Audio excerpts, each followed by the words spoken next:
Today, we interview the end boss of the Opto Bros, the man, the myth, the legend. Alex Awesemo Baker joins me to talk DFS strategy, to talk the Week 7 GPP slate. Let's do it. I suffer from a debilitating condition known as atropic chokitis.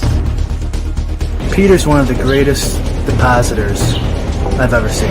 Trust the process. Let's go. Let's go. I got auto matched with Levitan. This is bullshit. If I just go the other way, in that 66, I win all the money. All the money. If I had 150 lineups, I'd win too. Process over results. Illuminati make a bitch go crazy. I don't know which one of these my baby. Bust down AP, 35 bullets in your head like KD. Bust it, bitch go bust it. And I had 10 pints with me in Russia. Hey everyone. Where is Awesemo? Where is Awesemo? He'll be here in a second. He's finishing up a show. He's going back to back like a true degenerate content creator. He'll be here in a second. For now, you are stuck with me, which seems like a good time to do a couple of our plugs here. I have in the pin chat, we do have the rake free contest on DraftKings this week. $10 to enter, no rake. How many people do we have in here right now? I see 285 out of 425. This will fill by late tonight or early Saturday morning. So if you want in this bad boy, now is your chance. Every single week, I get messages on Saturday saying, how did this fill? I didn't get in. Don't wait. You have all week to get in. Do not give me your sob story when this fills on Saturday morning. Awesemo will be here shortly. Awesemo is coming. Everyone relax. This is a good theory. I'm going to have to ask him if maybe we could get a head-to-head challenge between Awesemo and Ben the Better. We do hate the rakes. The rake is too damn high, but DraftKings hooks us up with a rake free. I can't believe I had them increase it from 400 to 425. How did I not go with the super chill 420? I mean, meme numbers are all the rage right now. If you're not pricing your NFTs in meme numbers, you're losing. I need to, the Deposit Kingdom League needs to go up in meme number incrementals. Next week, I'm going to ask them to make it 469. There it is. We need to fill this so I can make it 469. Everyone always asks this. We have reached out to Ben the Better. We've invited him on Lulz. He hasn't returned our offers to come on the show, but Ben the Better has a welcome or a standing invitation, I should say, to come on any of our shows here. Please don't do that, Six. Please don't wait until it fills and then ask me what's the deal. You'll tilt me. Dun, dun, dun, dun. So yeah, this, I'm excited to talk about this slate with Awesemo. It feels a lot like last week's slate to me, where the ownership is pretty spread out and it doesn't feel like, things are condensing heavily. I'm kind of surprised that Derrick Henry's ownership is staying in check here. I'm seeing it at about 17%. I thought for sure after that nuclear game, that he would be more popular. But what my gut is, his AJ Brown digestive issues withstanding is pretty mispriced at 6,300. And I feel like this is going to be a replay of week 5, where AJ Brown was the trendy GPP contrarian play off of Derrick Henry. He gets steamed by all the GPP bros.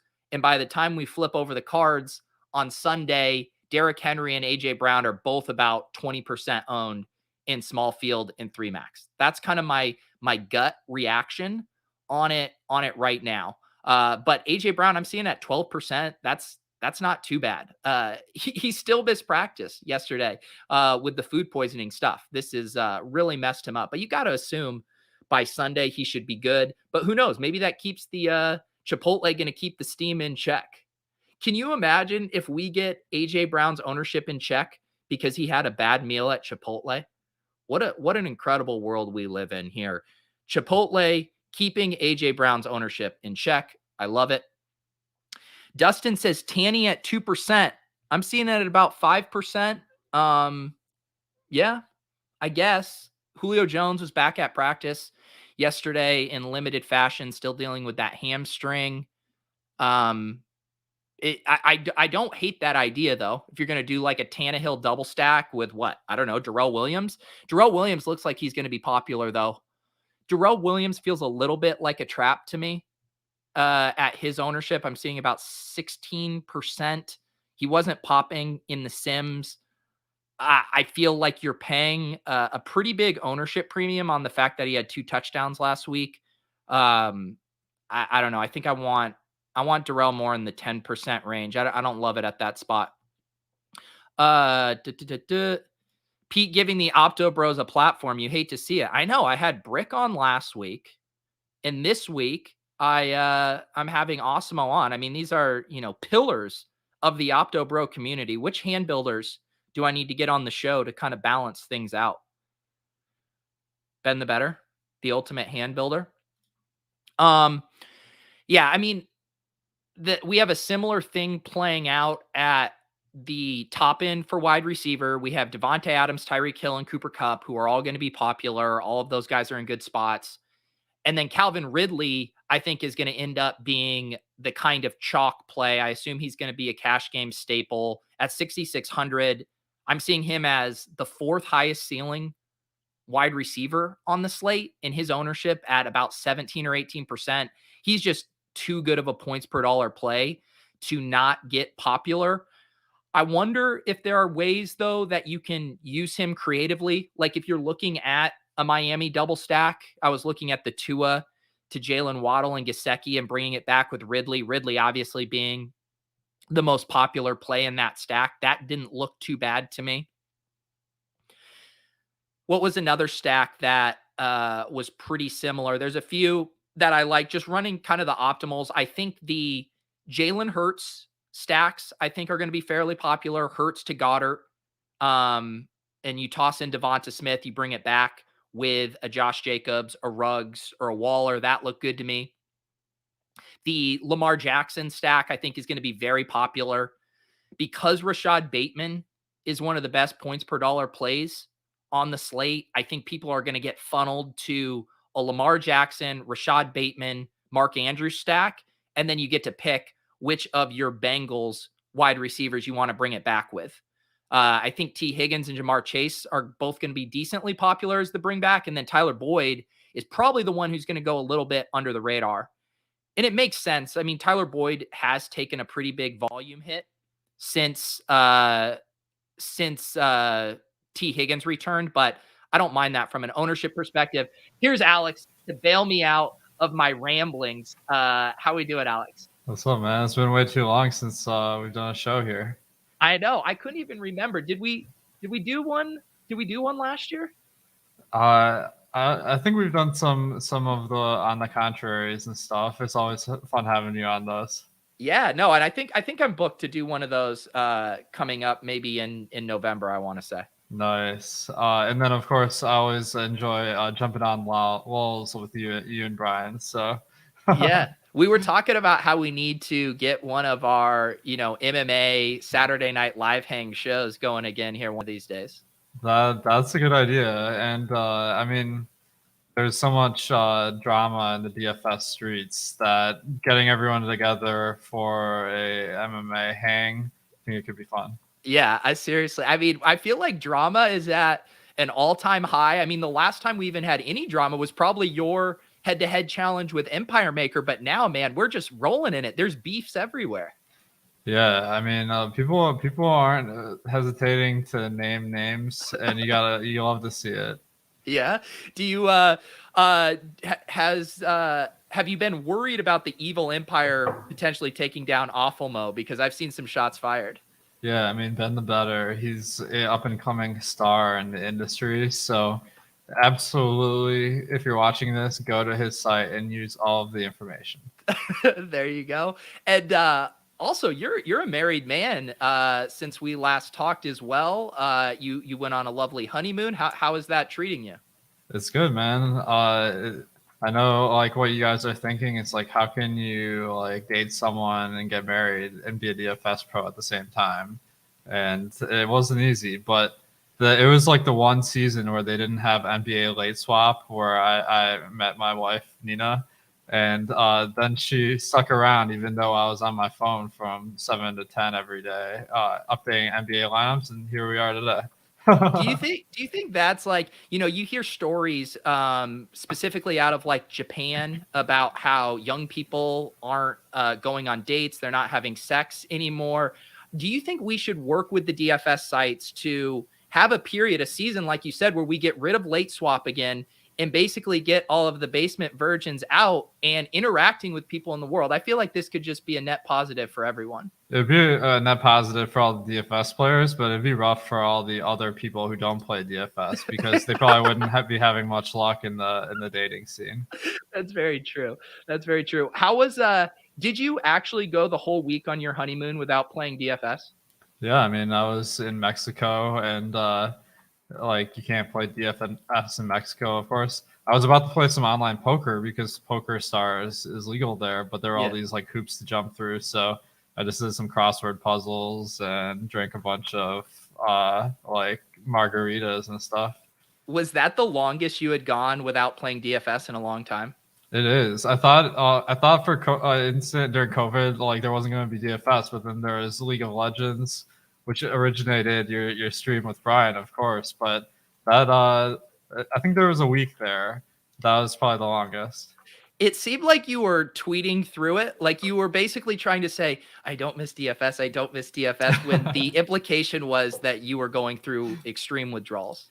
Well, the main thing was we were at this hotel and we were at the pool a lot. So if you take DFS out of my day, that's about like 8 to 10 hours where I have to think about other stuff. So I did spend some of it thinking about DFS and tweeting. Yeah. Did you have any epiphanies sitting by the pool of, you were going to redo your entire DFS process, the light bulb moment to usher us in to the next era of DFS?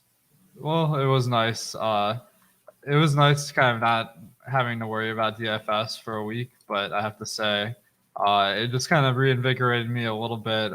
Now I'm going just as hard as I was before. Do you ever get, when you are like, all right, I got to spin up another projection set for this slate, I need to update another set of ownership projections. Do you ever feel burned out, or do you really just get energized by the action slate after slate? I don't mind doing the projections, and now we have a team to help with that. So we got guys like Steve Buzzard and Sean Zahn helping with those. So I'm not doing it like as much as I was before, but I mean the real like tough part of it all is that like actually playing the DFS like takes a lot of time too, especially with NBA. So it's kind of like having two jobs. Is it hard to relinquish some of the control on the projections, or do you feel like you have enough of a system and guardrails in place that you still feel good about the projections even when you're not doing them? Well, it'd be hard if I wasn't working with some great guys. So they've been DFS pros for a while, and they've had a lot of great ideas to improve our projections. So we've been doing pretty good this past year. It's been making a lot of steady improvements. What do you think when you hear Chess is okay say he doesn't like you because you've made the field better DFS players? I assume that's a badge of honor. Well, it is what it is. I mean, I can see why maybe some players wouldn't like sharps giving away too much. If it wasn't me, I'm pretty sure it'd be someone else, though. So I think it was bound to happen. That's what happened with poker. And DFS, I mean, it was already happening with sites like Roto Grinders right from the origin. So I don't know if it's like a huge net difference, but hopefully I've helped out some people and taking down some GPPs. Did you have any other takes from the Chess is okay interview, if you happen to catch that? James is an awesome guy. He had a lot of like interesting stuff to say. It was kind of interesting, like hearing his take on all the other DFS players, and he wasn't afraid to call some guys out. I mean, one thing that I thought was funny, he was like mad at me for telling Empire Maker not to dupe or something, but it's like how much of his action actually comes against Empire Maker in like 5K tournaments? That made no sense to me. Yeah, I mean, he was just doing the Brian thing where he's just generally mad about us talking about dupes. Brian's gonna be really upset when he sees the next T-shirt I'm about to put out that says "Don't dupe me, bro." I'm not kidding. The one thing I wanted to discuss from his interview that I thought was interesting is this 80 hours thing. Like everyone on Twitter has been like talking about 80 hours of DFS a week. Like I think you can be successful like to a high level without doing 80 hours a week. I don't know. What do you think? Well, it's so funny you say that because when I first started following the counselor on Instagram, one of his big talking points was he did 10 hours of research a day. I mean, we're talking like May for season long fantasy. Dang. And he would always have some magazines like Sports Illustrated Fantasy Guide. And this was his 10 hours of research, was just reading blurb after blurb in a fantasy magazine. Yeah, I'm with you on that. I've definitely come over. I know before I really started focusing on numbers and projections more back when I was a shitty DFS player, it did feel like I had to put in more work because I was consuming all this content, all of the stuff that, dare I would say, the counselor would call fluff. And I think once you do start to rely fully on the numbers, the process gets far more simplified. For me, I can't speak to the NBA stuff that Chess was talking about because that does seem a little bit more dynamic and complex, but man, I wouldn't make it, Awesemo, if I had to put in 80 hours of research each week. Yeah, I agree with you. Like from like 99.9% of people, like that doesn't seem reasonable, and I don't think it's necessary because what we've been seeing over the past couple of years is a lot of guys coming into the game with like a new edge. So I mean, the number one guy that fits this bill is one of your buddies, the Whistles Go Woo, where he's like, I'm just gonna like outsource the projections to other people. Like at least that's what he got started with from what he was saying on his interview. He's like, my edge is I'm the expert at optimization, and he's been pretty successful. So it's you just gotta stay ahead of the game one way or the other. I know Petty Theft was like saying on Blender's podcast that he stays ahead of the game by like knowing the rotations better than other people. So like everyone's got their own edge. Yeah, no, I think that does, and yeah, focusing on what you do best or where you think you have that edge. As far as like the whole 80 hours of research stuff, do you find it helpful for you to like, do you like keeping the pulse on how projections are changing, how ownership is moving so that by the time Sunday comes around, you kind of know where we started versus where we ended up? Or do you think in a perfect world, if you weren't doing content, you just like to look after an actives come in at all this updated information and then build from there? Yeah, being an opto bro, I don't really build with narratives in mind. So I think like a lot of the research you do early in the week can become irrelevant by the end of the week. So it is a little bit of lost time. That's particularly true with NBA. So I do think that like there's kind of a crunch time where you want to like get all your stuff together with all the latest data and go from there. But for like the first start of the week is like mostly for fun and just kind of like tackling the slates, like figuring out the best plays because they might change a lot. When was the last time you hand built a lineup? Oh man.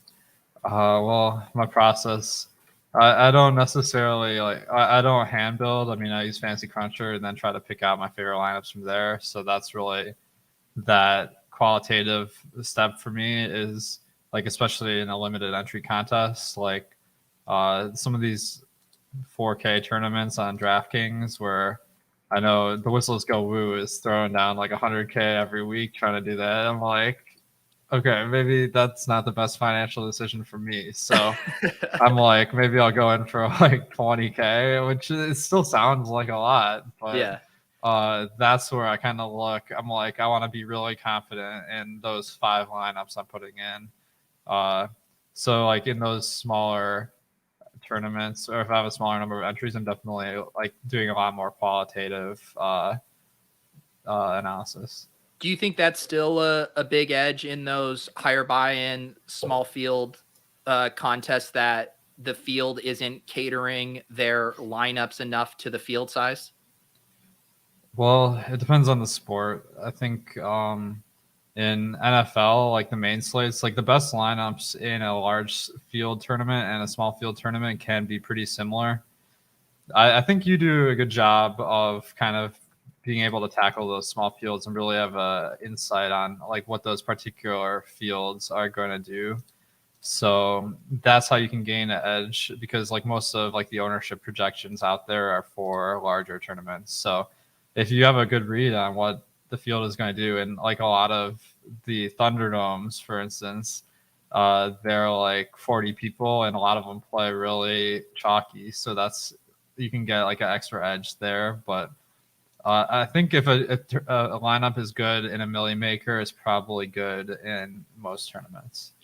With your because for ownership, I'm often looking at yours and ETRs, and I mean I can tell obviously that yours are catered toward the more large field stuff. I mean, I feel like the question that always comes up is, when are we going to get projected ownership relative to field size or contest type? I mean, I assume this is something you've thought about a lot. Can you talk about, is your ownership projection process like fully automated, and would there ever be kind of a clean way to cater it to field size? Definitely, yeah. I think like we have an automated process. There are manual interventions we can do. Like, for example, Derrick Henry is always higher owned than our algorithm spits out. So I want to make an adjustment, make Henry like closer to where I think he is. With field size, I mean, the difference is once you get to the sharper fields, the better players are higher owned. So you can actually kind of figure that out pretty easily by just optimizing lineup and seeing which players pop ahead of the ownership projections, because the sharper the field is, the more those guys will be owned. What about updated ownership projections after, say, like the 1 p.m. games where, we're buried in these tournaments, we're looking at some late swaps? One thing I really noticed in the mid to high stakes, smaller field stuff is like what everyone thought would be the trendy or the contrarian pivot, say like a DK Metcalf, all of a sudden comes in at the same clip as Cooper Kupp, because everyone pivoted over to what they thought was going to be the leverage play. And then that doesn't end up being the case.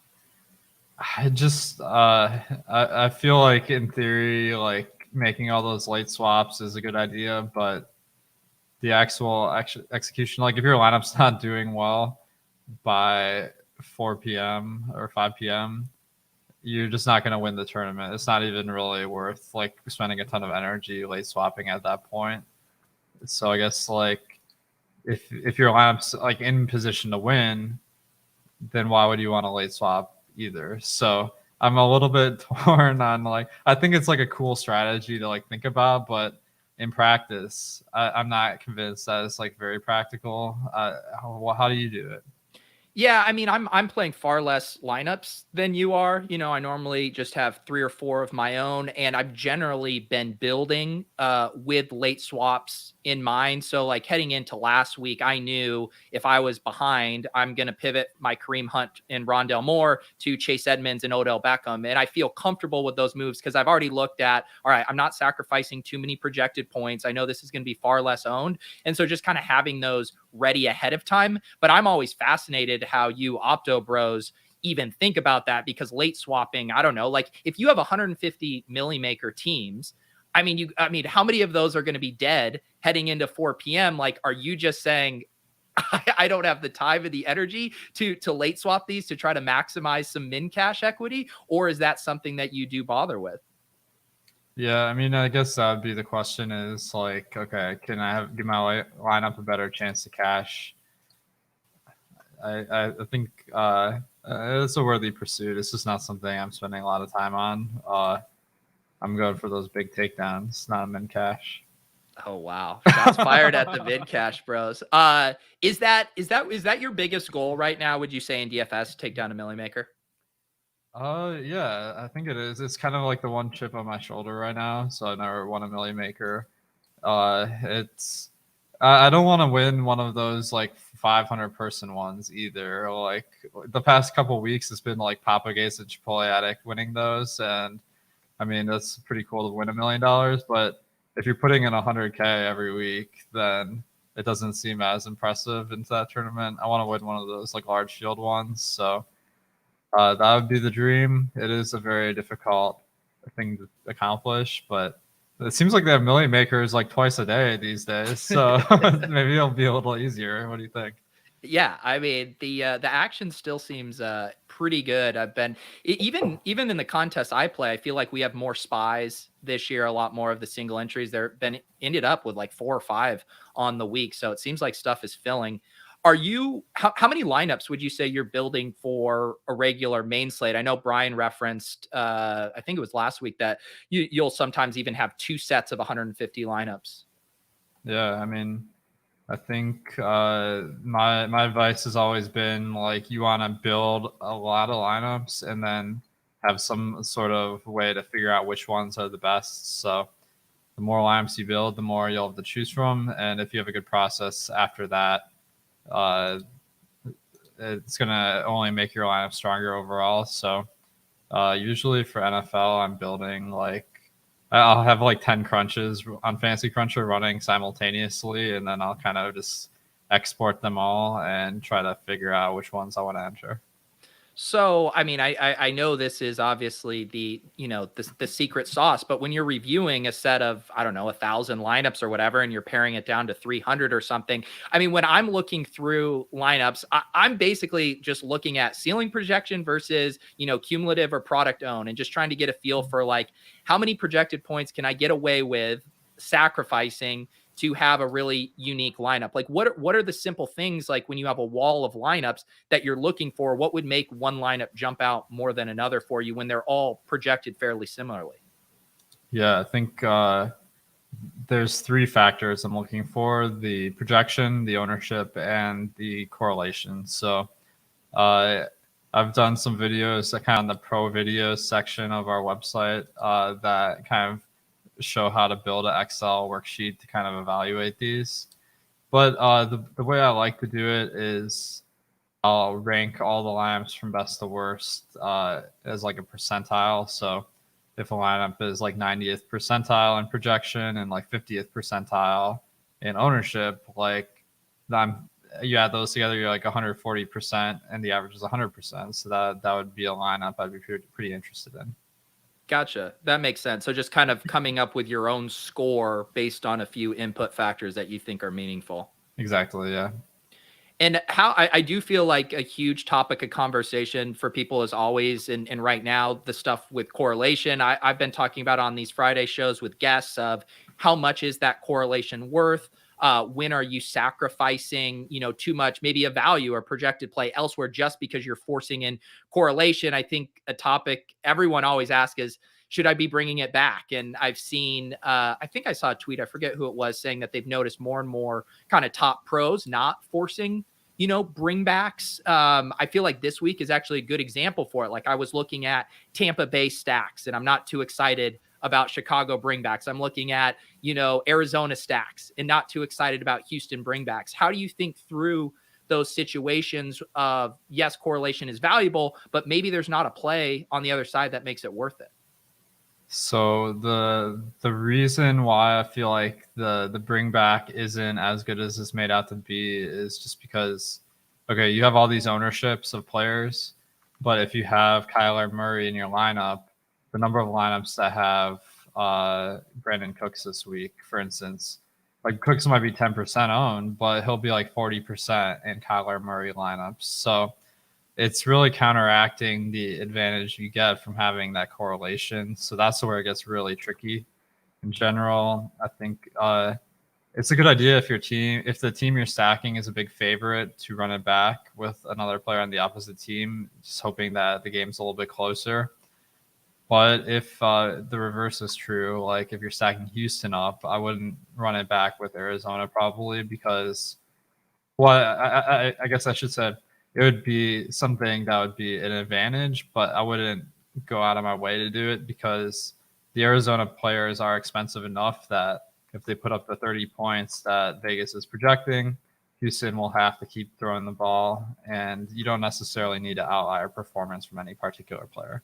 Mm-hmm.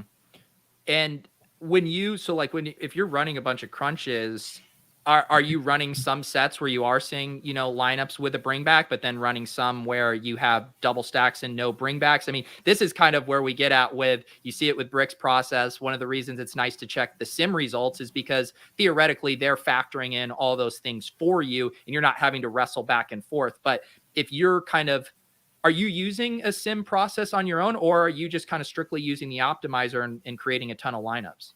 Yeah, I mean, I've worked on a lot of sims. We have a bunch on Awesemo, or like the top stack sim, and boom bust. I mean, I'm using all these in my processes as well, so that's a big part of how I'm trying to figure out the best lineups. So I think that is a good step to do, but you can get a lot of those conclusions just from looking at the outputs of these sims on my site or other sites to kind of figure out the best plays. I do feel like simulating is a really good way to compare like the chance that a player is going to be in the winning lineup versus their ownership. And that's a key metric of comparison. Yeah, no, I've been really enjoying just having that as an extra element. The kind of the screeners that I have as far as looking at, points per dollar value, looking at ceiling, looking at ownership, those three are helpful. But this year being able to add in the sim frequency is just another check of, is the math backing this up? I find really helpful because you do sometimes without that final element, it does seem like a piece of the puzzle that's needed. Definitely, yeah. That's kind of been one of the innovations that we brought to the industry. At least I like to take a little bit of credit for this with top stacks and stuff, but there's a lot of stuff going on in a slate of sports, and to have some idea how like it works on a percentage basis. What are the odds? That helps a lot. Yeah, can you explain how that the top stacks tool works and how a sim is factoring into that? Definitely. I mean, like basically we're trying to run a simulation of each game to figure out, it depends a little bit on the sport, but for NFL, the way our top stacks works is I'm simulating every game and then trying to figure out which quarterback plus wide receiver pairing, or I think right now I average the probability that it's the top quarterback plus wide receiver pairing and the quarterback plus 2 wide receiver pairings. So it's kind of like a blended average of those two. But it's just like the raw points, which one is going to be the highest scoring. So it's kind of cool because you can see like a team like New England that I think I'm on last week's. I have it pulled up here. Okay, never mind. I'm on the right page here. So New England 2.9% quarterback ownership and a 1.4% chance of being the top stack. So the thing is they're really cheap, so they help you really fill out the rest of your lineup. And that might not be my favorite stack, but I think it shows that like you're not going to look at Mac Jones plus Jacoby Myers and be like, okay, this is going to be the highest scoring stack of the week. But then 1% of the time it is. So that's a significant amount, particularly in a Millie Maker where there's like 200K entries. Yeah.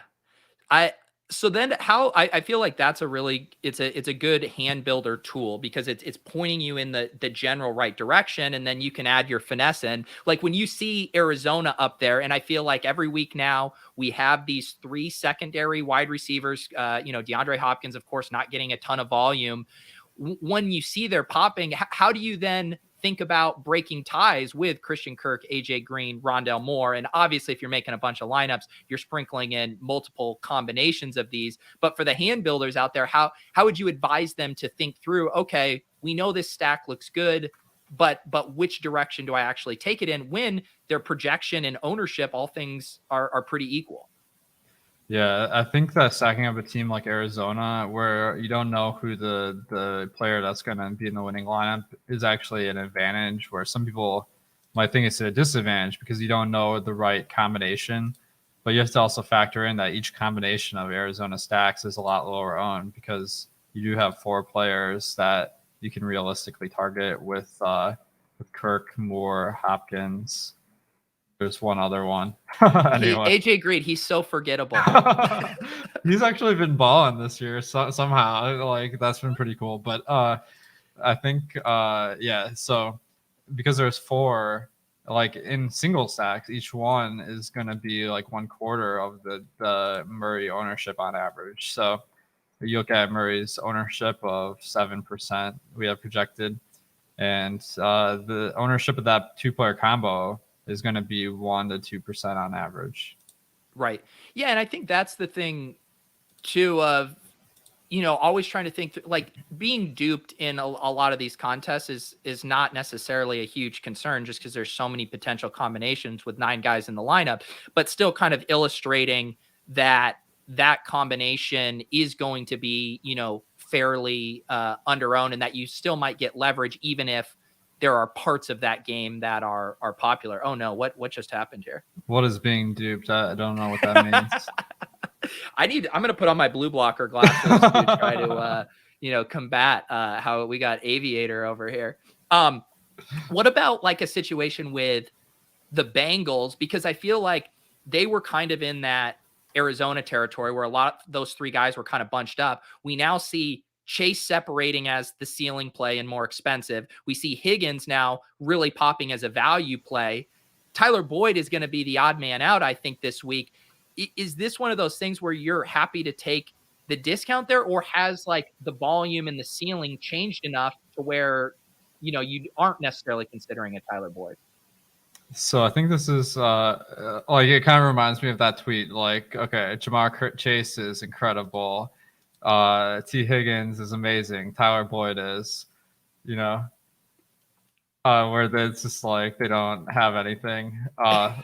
Anyway, my explanation of this tweet is a lot worse than the actual tweet. I don't know if I've seen the tweet you're referencing. Well, it will be like like one way they'll do it. So like there'll be something like they'll look at the NFC North, for instance, and they'll be like, Aaron Rodgers is like a GOAT, like Kirk Cousins is like a great value, like Jared Goff is, Justin Fields is like an up-and-coming player or something. Yeah. Anyway, apparently a lot funnier in execution than dissecting. But to get back to the original point, I think the field is pretty good at identifying the best combinations. So you can find some small edges there, but you're really looking to accumulate a bunch of small edges across all 9 picks to have an edge over the field. I feel like another thing that I like asking people on here as far as, like where they kind of want to start with their lineups. Do you find yourself, finding a game that you think's undervalued? Maybe you're using that stack tool, or do you think, hey, there's a huge leverage point. Everyone's playing Derrick Henry. I want to play, Tannehill in the passing game or something. Like, how do you think through leverage points and how heavy you want to attack them? Or are you more, agnostic like Brian, where it's just like the numbers are going to do the numbers and I'm not going to like seek it out and double count stuff? Has he said that? That sounds like something an Opto Bro would say. I have been brainwashed by the Opto Bros. I'm having to fight against it to retain my hand builder ways. That's a worthy pursuit. So I think in NFL, like it depends a lot on the sport. So in NFL, the game stack is pretty popular. So the reverse of that is also true, that a game fade is not a bad idea. So it can be a good strategy to just take the most popular game of the slate this week. I think it's going to be Kansas City versus Tennessee. Yeah. Like a lot of people like to kind of speculate where like, okay, the spread is 4.5. This game's going to be pretty close. But like in actual NFL games, only a very small percent are shootouts. And it can be hard to predict which ones are the shootouts. So that's where you take this and you're like, okay, 20% of the field's on Kansas City and Tennessee.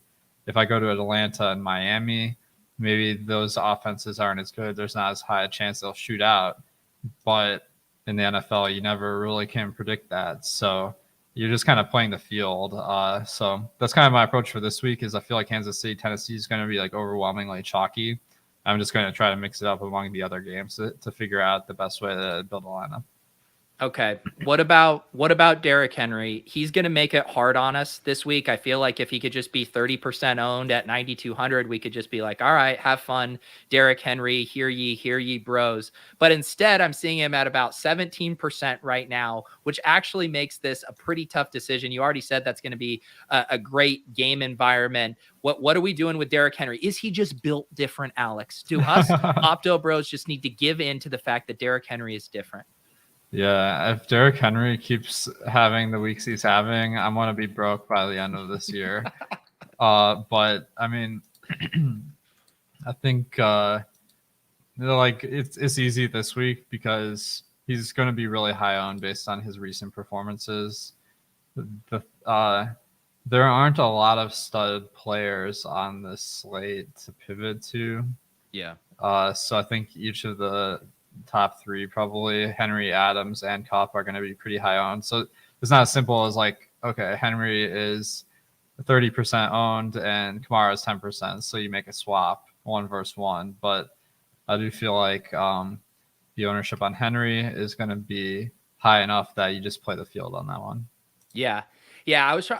I was trying to think if my read on it, just seeing the ownership and the fact that Henry's hasn't, eclipsed 20% yet, even though I think he could get there by Sunday, is that the field is going to want to play this as a Mahomes double stack, Kelsey with one of like Hardman or Jerrell Williams to save some money, and then bring it back with AJ Brown, who's probably a little mispriced at 6,300, assuming his Chipotle issues go away. That made me wonder, could Derrick Henry maybe be a little more unique in game stacks versus I think a lot of people will play him more as like a one-off or in a mini. That was just kind of what I was trying to think through for kind of hand-built small field stuff. Yeah, I mean, this is an interesting spot because you don't usually have Henry in the game that's the most popular of the week. So yeah, he does provide a lot of leverage over Mahomes and the Kansas City stack. So I guess you could run back with Henry too, like play for a shootout.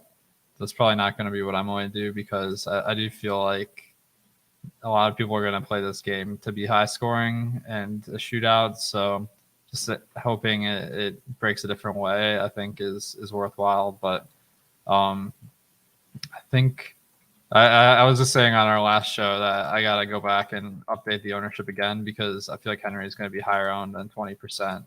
Based on his recent performances and his recent ownership. Yeah.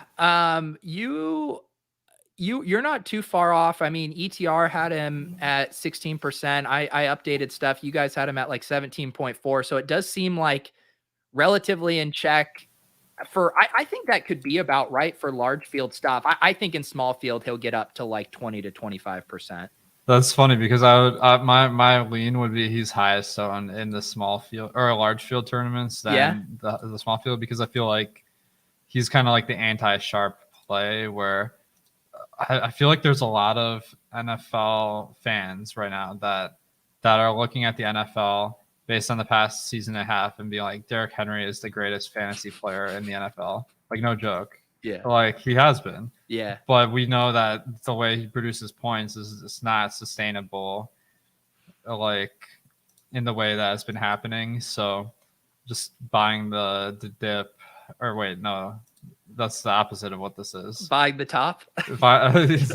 Selling the top, I guess. Yeah. So yeah, go ahead. The only other thing, though, too, is there's also probably an element, though, for hand builders where they're not as willing to get uncomfortable with some of these punt plays in their lineup. So if you start with a Derrick Henry lineup and you start getting in your studs here, you run out of salary real quick. And then how much conviction are these guys going to have on, a Nico Collins to offer some salary relief? So that's the only other thing, too. I wonder if they run into dead ends there and they feel more comfortable with more kind of a middle of the road lineup there, because it is pricey at 9,200. But on the other hand, it's like he's their whole offense, and the whole kind of concerns about last year, it was like, well, if he gets game scripted out, like he's not catching passes. And now it's like, it doesn't matter if he's down 15, they'll just keep giving him carry after carry.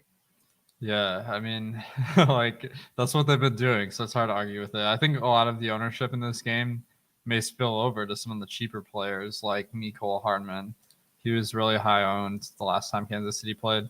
it's interesting because like of Henry, Hill, and Kelsey, you can only reasonably get 2 out of 3. So that does create a unique dynamic in this game where usually in games you can get the 3 top player. You can get most of the top players in your stack. But one thing I want to ask you is one of the really popular strategies in NFL DFS, and this is kind of a Chipotle addict and Papagay strategy, is like you're like, okay, Henry is the most popular player on the slate. Therefore, I'm going to go to AJ Brown as leverage. I know Blender is tweeting about that a lot as well. I don't believe in that strategy, to be honest. I don't know if there's a correlation between Henry doing badly and AJ Brown. Well, I don't know if there's a correlation between Henry not being on the winning lineup and AJ Brown being in the winning lineup, because you do need like really big outliers for these guys to crack the winning lineup. So, what is your take on the leverage? Yeah, well, and that specific example is pretty interesting because I know at least last year I had Stuart on from Advanced Analytics, and he was showing that the Tannehill, AJ Brown, Derrick Henry had positive correlation last year. So in that specific instance, yeah, I think I completely agree that that's a tougher one.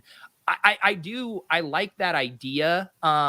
In concept, I think sometimes it might be like flipping the build more. Like if everyone's paying up for Derrick Henry and Dalvin Cook on a slate, maybe you're then the one paying up for the wide receivers. And I kind of like getting leverage through that way. Or I think there are, I would say like a Devontae Adams and Aaron Jones are probably a little more negative correlated there as far as like who's hogging those touchdowns because Devontae Adams is such a presence in the red zone. Like if those touchdowns are going to Aaron Jones, I think that maybe flips a little bit. But yeah, and I think we've this week and then 2 weeks ago, the other kind of Derrick Henry, AJ Brown slate, like nothing seems to be condensing. Like I'm looking at all these top, ceiling guys and the ownership is like super spread out. I'm not seeing any obvious leverage spots this week. Yeah, I mean, I think this one's tough because everyone in this game will be high owned. So it's not the greatest example, but it's always intriguing that you look at a slate where Cook is the chalk and then Chipotle Addict has like all Justin Jefferson, for instance. Yeah, that is interesting too. And that's kind of what I was saying too. Like some people building their entire lineup set around a single big stand. Yeah, that definitely takes some stones to do over the course of like a max entry set, just a full fade like that. Oh yeah, I mean, I guess it all depends on like how good the play is. Where like Henry he's like 11K on FanDuel. It's like, geez, that's like the highest price anyone's been this whole year. So yeah, there is a big opportunity cost you have by even getting him in your lineup this week. I had pulled up, what did I just do there? Here we go. I had pulled up the batch of sim results from just a little bit ago. Obviously, a bunch of this will change with kind of practice reports and some inactives and stuff, but I always like taking a look at it here. And unfortunately, the sims are not helping us out at all with Derrick Henry. It looks like he's showing up at about the exact rate that we're projecting the field to use him. So I guess that's just a shrug emoji right there.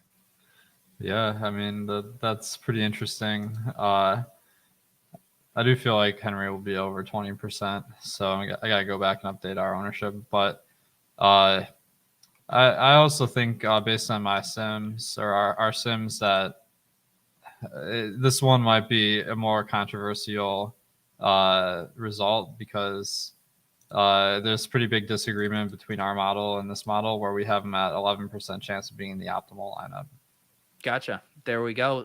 Sim battle. We get Herms versus Bales, Ben the Better versus Blender, Ricky D versus Chess is okay, and now we have Awesemo versus Run the Sims. Just the classic DFS beefs.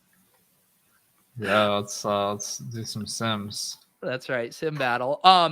Yeah, one thing that jumps out to me too is I do think this Lamar Jackson double stack with a Cincy bring back is going to be a very, very chalky construction. I think they're just showing up in so many optimal lineups. You see them popping in the sims here. You can pick one of Marquise Brown or Mark Andrews, and then you toss in Bateman, who looks like one of the better value plays on the slate. And then you have nice options with the Cincinnati bring back. So as much as the math likes it, I'm worried that is going to be very popular.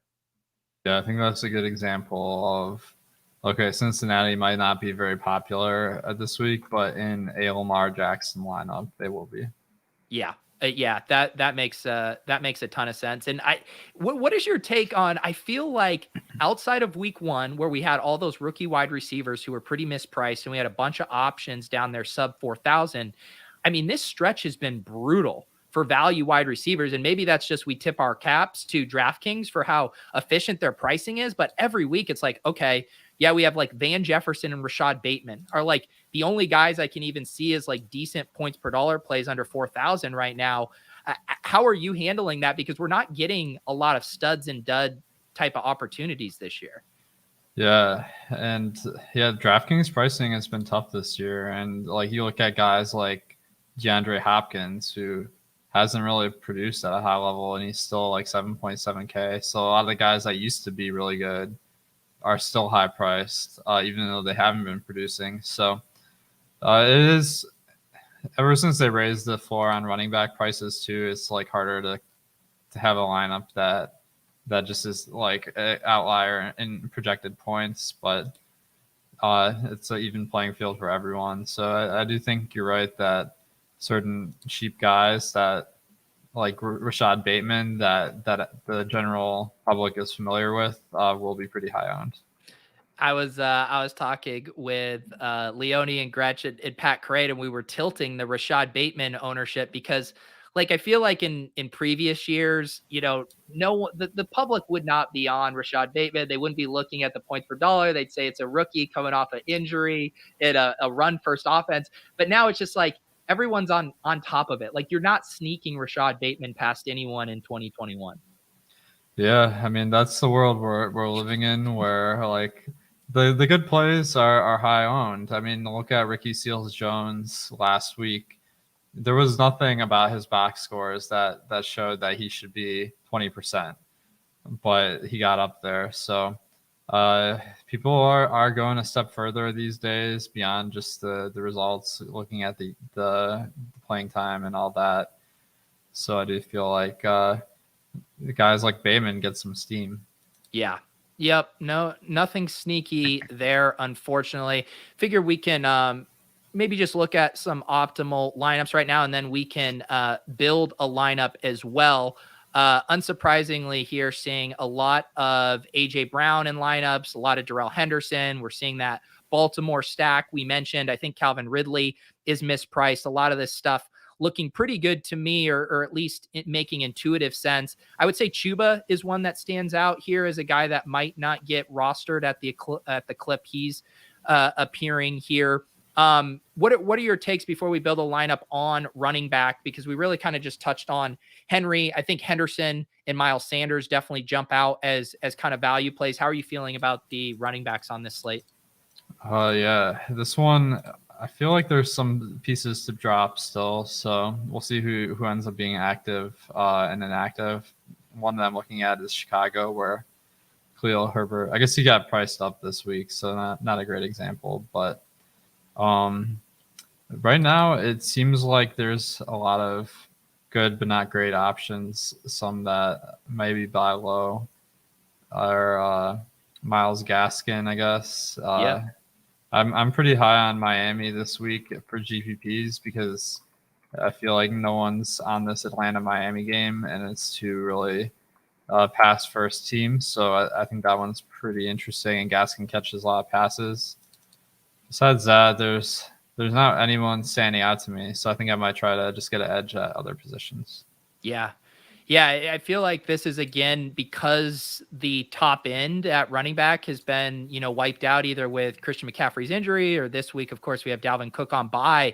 I feel like we just have a ton of these guys in the, 5,600 to 6,600 range, and they're all catching, 10 to 20% of ownership, and like no one stands out. I mean, I guess if you're, I'm seeing kind of like Joe Mixon, I guess, could be interesting, especially if everyone's playing that through the passing game.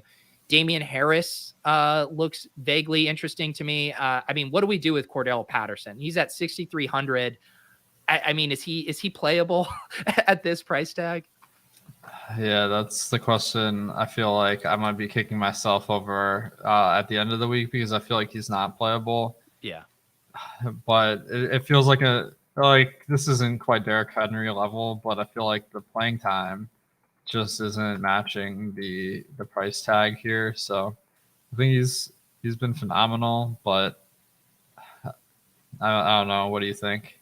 Yeah, I don't think I want to play him. I do agree with you. I like that game, and I think Gaskin's a really good call. He didn't really jump in the box score, but I think he like dropped a lot of his targets last week. I want to say he still had 6 targets, so his role seems pretty solid, and it doesn't seem like Tua, Waddle, Gesicki, that ownership's going to get out of hand either. So that was one that stood out to me as a game I wanted to target. And even just looking at some of the stacks that I liked, I was looking at kind of like the best Hurt stacks, Lamar stacks, even Stafford stacks, like that Tua double with Ridley coming back looked like one of the best bangs for your buck as far as, ceiling points per dollar. So I'm in on that game with you.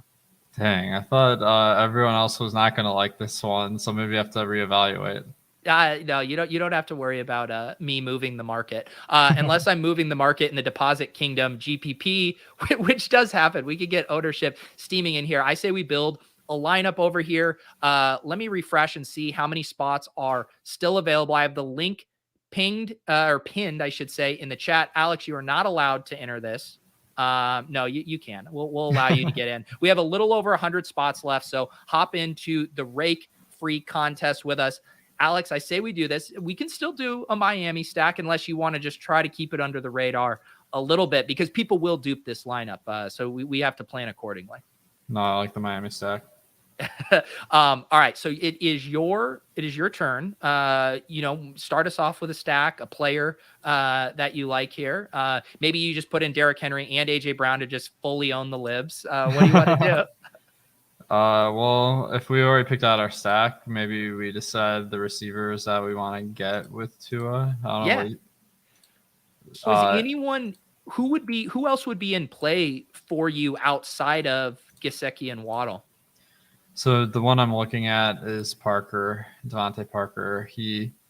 It's really tricky because we don't know if he's going to play this week, but it felt like he was a 50-50 last week and he was out. So when he does play, he has been out there like almost every play. However, this is a Friday lineup, so I don't know if we want to pencil him in quite yet.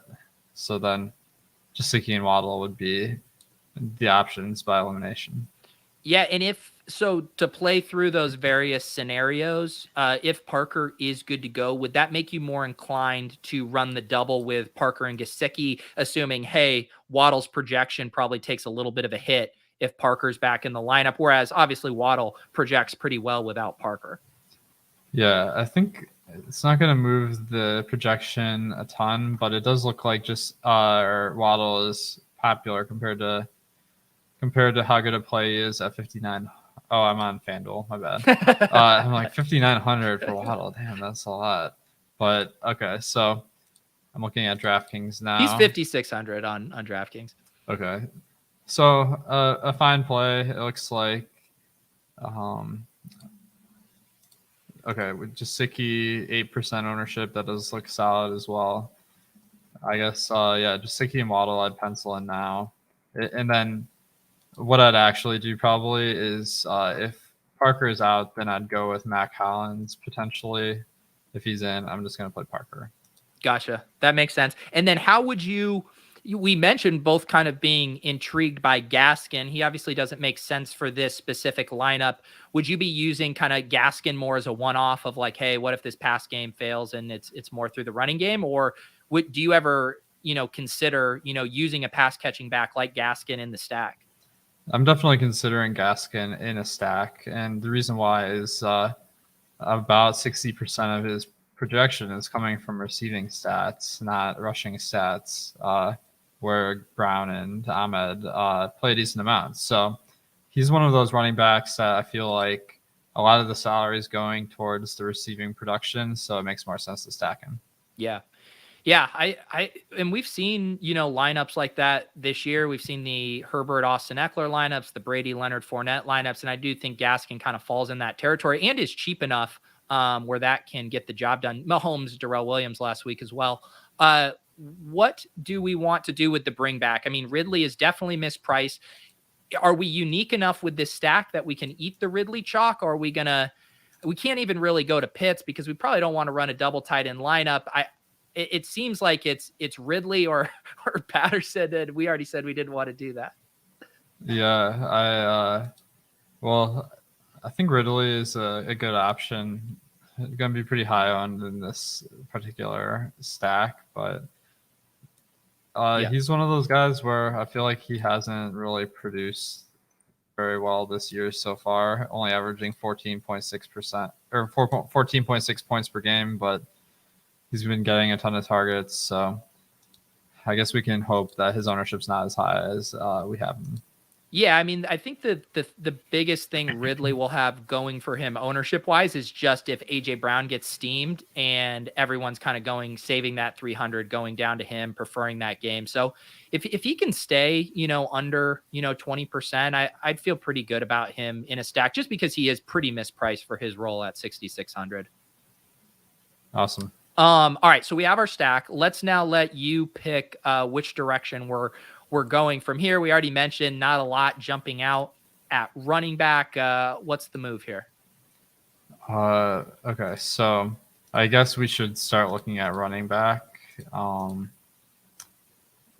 pulling that up on my sheet here. Yeah. Okay, so Jerrell Henderson and Fournette are the chalk, as well as Henry. I do feel like since we went pretty contrarian with our first players, that we can go for one of the top projected players. So Henderson, being such big favorites versus the Lions, seems to fit the bill.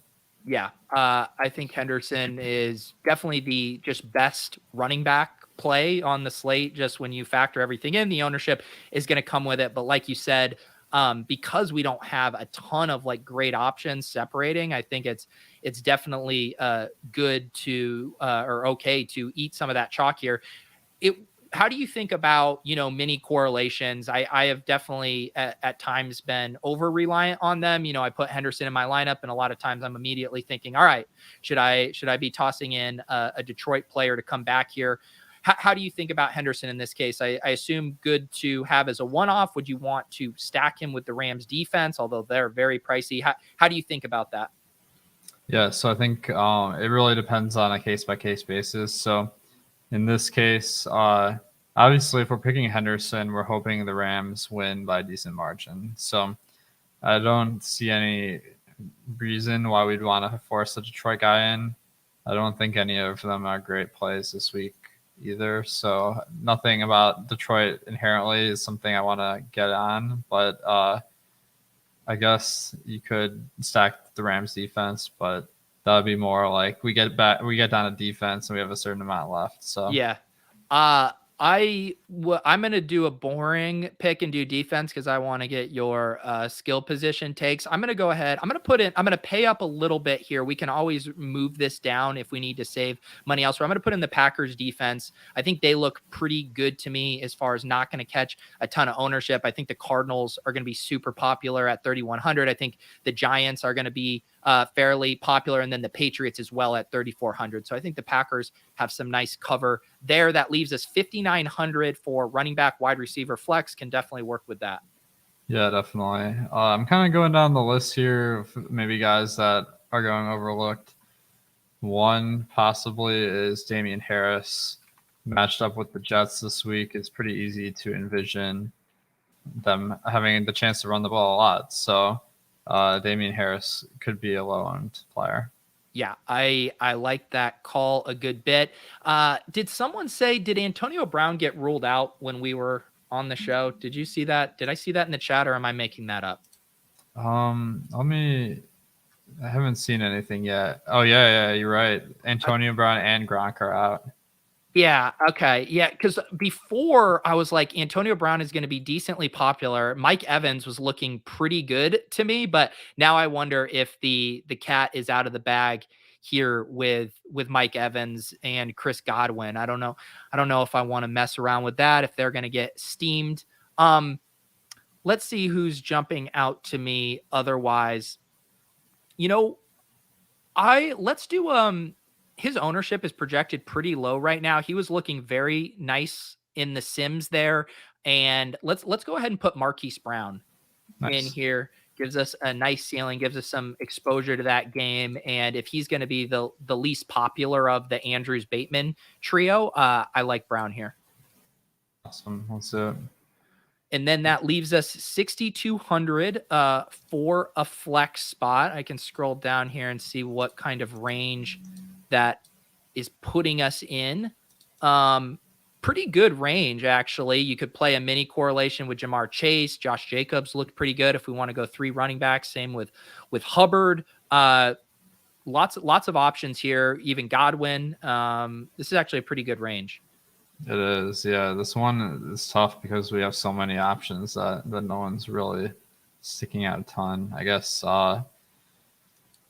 one that we could look at is we could go Darrell Williams.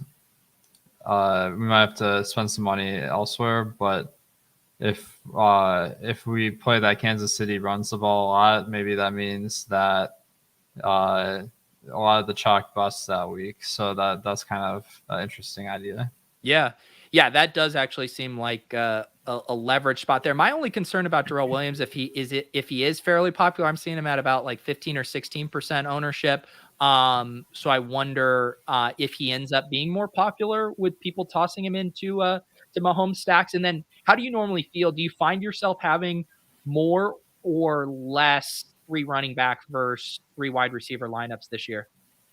Well, I think all things equal, wide receiver is a little bit more advantageous because it's a higher variance position. But I mean, running back is a high variance position as well. So I mean, there's just a ton of variance in NFL. Yeah. So it's not really something I'm like going out of my way one way or the other, but I'd lean wide receiver if everything else is equal.